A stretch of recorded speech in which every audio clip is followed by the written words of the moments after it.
Hello friends, welcome to Management Study With channel. In today's module, we'll discuss about line and staff organization and human engineering. Line and staff organization. Line and staff are the names given to the different types of functions in organization. A line function is one that directly advances in an organization in its core work. This always includes production, sales, and sometimes marketing. A staff function supports the organization with specialized advisory of support functions, and this always includes human resources, accounting, and public relations.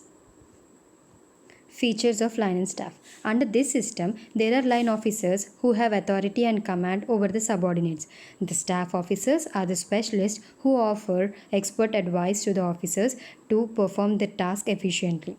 The staff officers also prepare the plans and gives advice to the line officers and execute the plan with the help of the workers.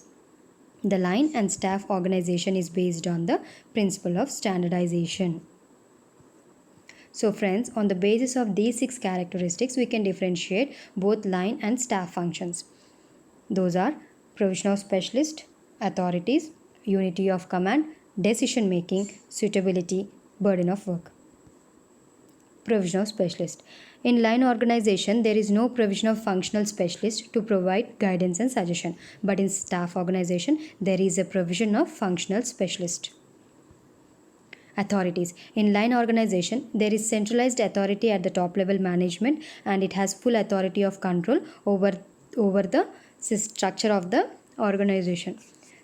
In staff organization, there is also a centralized authority at top level management, but besides that, a specialist always involves in giving suggestion, guidance, and planning. Unity of command. In line organization, every subordinate has only one superior to command him, but in staff organization, line authorities are not at all compelled to implement the expert's advice. Decision making. In line organization, decision making is done by the top level management, but in staff organization, the decision making is done by the staff specialist. Suitability. Line organization is suitable for small and medium enterprises, but whereas staff organization is only suitable for large scale enterprise. Burden of work. Line organizations involves in both the executive and the operation works, but whereas staff organization involves only in the executive works. So friends, now in the next slide we are going to have a line and staff organization chart. So before that, I just wanted to explain about these two lines. The one line with the arrow, it represents line organization functions, and the normal line without any arrow, it represents the staff organization functions. So friends, this is the line and staff organization chart. In this chart, we can see there exist line functions between CEO and production manager, and from production manager to the supervisors, from supervisors to the employees.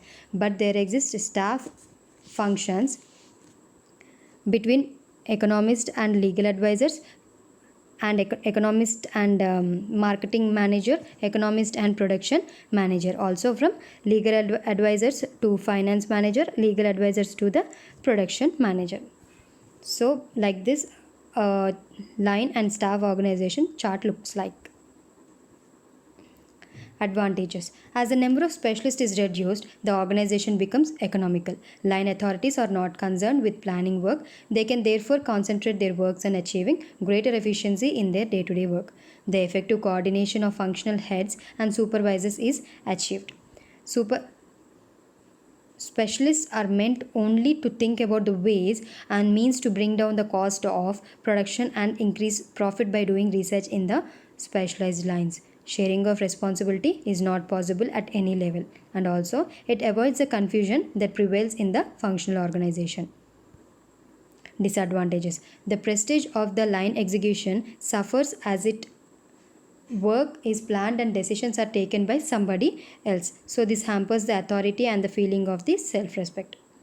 To establish the exact relationship between line and staff departments, the sphere of their activity is one of the most difficult problems of management where there is a scope. So to conclude friends, to make the system of line and staff organization effective, the provision for various committees or executive at all levels has to be made. Sometimes important committees were appointed for budget, research and manufacture. This system brings more understanding between the various sections and hence coordination will become easier. This type of organization is used only in medium and large concerns. Now friends, let us have a small discussion about human engineering. It deals with the application of information on physical and psychological characteristics of the design of devices and the systems of human use. It applies anatomical, physiological, and psychological knowledge to the work and work environment in order to reduce or eliminate factors that can cause pain or the discomfort. Ergonomic design of tools and equipment have helped curtail the occurrence of muscular disorders and repeated strain injuries resulting in pain in the thumb, index finger, middle finger, the thumb side of the ring finger, and the other body parts. It is a collection of data and principles about human characteristics, capabilities, and limitations in relations to machines, jobs, and environment. It refers to design of machines, machine systems, work methods, and environment to take into account the safety, comfort, and productiveness of the human users and operators. It is concerned with human performance, behavior, and training in man machine systems, the design and the development of the man machine systems. So friends, hope you all liked the video. Please like and subscribe the channel for the latest updates. Thank you friends.